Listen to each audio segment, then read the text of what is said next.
अस्सलाम वालेकुम प्यारे दोस्तों, आज आपको फिर एक नई वीडियो दिखाता हूँ। एक प्लास्टिक मोल्डिंग की फैक्ट्री है। इसमें आप ये देख सकते हैं कि ये जो प्लास्टिक के परत हैं ये एक एक बनकर बाहर आ रहा है। ये जो आपको सामने नज़र आ रही है ये बहुत बड़ी मशीन है। इसी मशीन के अंदर जब प्लास्टिक का दाना दिया जाता है तो पीस बनकर ये बाहर आ जाते हैं। तो जब इस तरह ये बन कर बाहर आ जाते हैं तो इनके ऊपर ये प्लास्टिक कवर वगैरह डालकर तो फिर उसको जो साथ डब्बे पड़े होते हैं उनमें इसे पैक कर दिया जाता है, ताकि जिस भी कंपनी में ये जाना होता है तो वहाँ पर ये चला जाता है।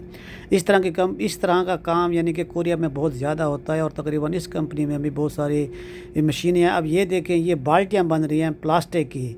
अब ये बाल्टी खुद ब खुद ही उसमें जो सफ़ेद दाना डाला होता है तो उसी से बनने के बाद एक बाल्टी थोड़ी देर के बाद बन के वापसी आ जाती है। अब ये आप देख सकते हैं कि किस तरह ये रोबोट के ज़रिए ये खुद ही वहाँ से बनी है और ख़ुद ही वहाँ से लेकर आए हैं और यहाँ बिल्कुल इसे आहिस्ता से यहाँ पर रख देंगे। ये जो बाल्टी बनती है ये कम अज़ कम 30 सेकंड से लेकर 40 सेकंड के दरमियान एक बाल्टी बनकर बाहर आ जाती है। और ये आप देख सकते हैं ये प्रोग्रामिंग वाली जगह है जहाँ पर डाटा अपडेट किया जाता है, जिसमें डाटा डालकर इसकी मशीन की सेटिंग कर दी जाती है तो फिर ऑटो इसके साथ मशीनें ये बाल्टियाँ वगैरह बनती जाती हैं। इसका भी यही तरीक़ाकार होता है कि जब ये ज़्यादा इकट्ठी हो जाती हैं तो इनको ऊपर जो थोड़ा सा नज़र आ रहा है इसे काट कर इसे परत इनके बनाकर इसे यहाँ रखा जाता है। और फिर ये जो मशीन है यहाँ पर इस बाल्टी के ऊपर प्रिंटिंग होती है, जो प्रिंट जो कंपनी ने दिया होता है। अब ये देखें ये बाल्टियाँ बने और ये साथ आपको प्रिंट हुआ हुआ भी नज़र आ रहा है। इस तरह प्रिंट करने के बाद पैक करके इन्हें रख दिया जाता है। ये मज़ीद आगे दाना पड़ा हुआ है, ये इनके डब्बे पड़े हुए हैं जिसमें इनका पैक करके भेजा जाता है। ये बहुत बड़ी कंपनियाँ, कम अज़ कम 30 इस कंपनी में मशीनें और मुख्तलिफ़ किस्म की जो प्लास्टिक की प्रोडक्ट है वहीं यहाँ इस कंपनी में तैयार होती है। और इस कंपनी में ये काम करते हुए एक बंदा एक वक्त में 3 से 4 मशीनों को ऑपरेट करता है। और ये देखें ये मशीन रुकी हुई है, लेकिन यहाँ पर ये प्लास्टिक के गिलास वगैरह बनते हैं। तो उसके साथ आगे और मशीनें भी हैं। अब इस मशीन पे भी आप देखेंगे कि यहाँ पर भी कोई ना कोई चीज़ प्लास्टिक की बनती है, जिसे आप देखकर आपको हैरानी होगी कि ये जो डब्बे होते हैं प्लास्टिक के छोटे डब्बे होते हैं, इस मशीन के ऊपर वो बनते हैं जिसके अंदर रोटी वगैरह या सालन वगैरह डाला जाता है। तो इस मशीन के ऊपर ये बनते हैं, यहीं से फिर पैक करके किसी और जगह जहाँ पर बेचने होते हैं वहाँ पर भेजा जाता है।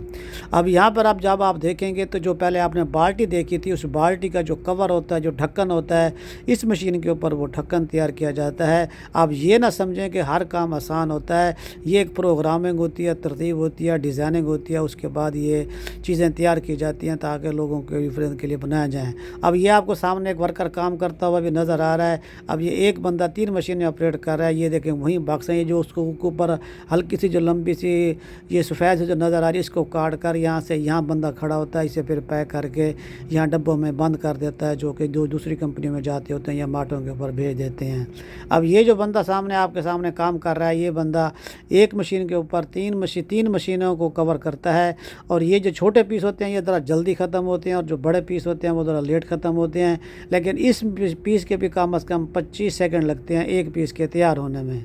अब एक बंदा जब 3 मशीनों को ऑपरेट करता है तो तीनों मशीनों के ऊपर यानी कि फिरकी की तरह घूमता है, जो समझते हैं कि प्लास्टिक मोल्डिंग का काम आसान होता है। साफ़ सुथरा ज़रूर होता है लेकिन आसान नहीं होता, पली पली जल्दी जल्दी करने वाला होता है। जैसे ही अगर आप मोल्डिंग का काम करते हैं जो बड़ा लोहे का काम होता है तो उसमें जो है ना थोड़ा टाइम ज़्यादा होता है।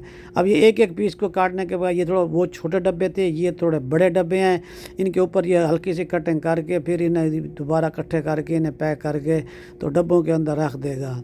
अब आगे मज़ीद चलते हैं, इस कंपनी में आपको ये दिखाते हैं। ये देखें ये बोर्ड है जो बच्चे बर्फ़ के दिनों में जब ये स्केटिंग करते हैं तो यहाँ पर बच्चों के इस्तेमाल करने के लिए ये बनाई जाती हैं। ये बोर्ड हैं, स्नो बोर्ड इसे कहा जाता है। तो ये पीस थोड़ा बड़ा पीस होता है, इसे बड़ी बनती है। कहाँ इसे एक बोर्ड को बनने में कम अज़ कम 1.5 मिनट लग जाता है, यानी कि 1 घंटे में आप समझ लें कि 40 से 50 बोर्ड वगैरह बन जाती हैं, जो कि बच्चे स्नोफॉल के टाइम में ये जब ऊपर से नीचे आते हैं तो इसके ऊपर बैठकर वो एंजॉय वगैरह करते हैं।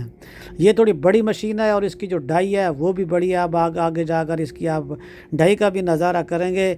इस डाई के ज़रिए ये जब ये पीस बनते हैं तो इसके जो साइडों के ऊपर थोड़ा से मज़ीद धागे डालकर इसे खींचने के लिए होते हैं। अब ये देखें ये डाई का काम है, ये मेन जो काम होता है यही होता है। ये कंप्यूटराइज मशीनों को जो ऑपरेट करती है, इसी के दरमियान जो होता है वो लावा वगैरह जो प्लास्टिक का होता है वो आता है। तो जब ये आपस में मिलते हैं तो इसके दरमियान ये बोर्ड बन जाती है और यहाँ पर इसकी प्रोग्रामिंग वगैरह की जाती है। یہ جو ڈائی آپ نے دیکھی ہے اس طرح کی اگر کمپنی ڈائی بنانے والی ہو تو یہ بڑی مشکل سے بڑی مہنگی ڈائی بنتی ہے، تو وہاں پر جا کر یہ تیار ہوتی ہے۔ اور یہ جو دیکھیں آپ کو پلاسٹک کا دانہ نظر آ رہا ہے، اس میں وائٹ کلر بھی ہے اور ریڈ کلر بھی ہے، ریڈ کلر بھی ہے۔ تو اس لحاظ سے جب یہ مکسنگ ہو کر آگے آتے ہیں تو پھر یہاں پر جو پروڈکٹ بنانی ہوتی ہے یا جو چیز انہوں نے تیار کرنی ہوتی ہے یہ وہیں ہوتا ہے۔ تقریباً یہ سمجھ لیں کہ یہ سارے کا سارا آٹو سسٹم ہوتا ہے۔ اور اس کے بعد یہ جو پرانی بالٹیاں پڑی ہوئی ہیں جو تھوڑا سکریپ ہو گئی ہیں، خراب نکلی ہیں، تو انہی کو یہیں پر کاٹ کر پھر جو پیچھے اس کے پیچھے مزید کھڑی ہوئی مشینیں سکریچ والی، یہاں پر اسے جو ہے نا بالکل بریک کر کے پھر سے اگلی مشینیں پھر اگلی مشینیں کر کے دوبارہ اسی دانے کو دوبارہ ریسائیکل بھی کر دیا جاتا ہے، جو کہ دوبارہ کار آمد ثابت ہوتا ہے۔ اس طرح کی جو کمپنیاں ہوتی ہیں وہ بہت کم لوگوں کو نصیب میں آتے ہیں، صاف ستھری ضرور ہوتی ہیں، لیکن کام پھر بھی سمجھنے والا ہوتا ہے۔ جو بھی کوریا میں آپ آتے ہیں تو آپ کو اس قسم کی کمپنیوں کا سامنا کرنا پڑے گا، لہذا آپ کو جس کمپنی میں بھی کام کر رہے ہیں اپنے دوسرے پاکستانیوں کی جگہ بنائیں اور اپنا کام کو محنت سے کریں۔ دعاؤں میں یاد رکھے گا، ویڈیو کو لازمی شیئر کریں۔ اللہ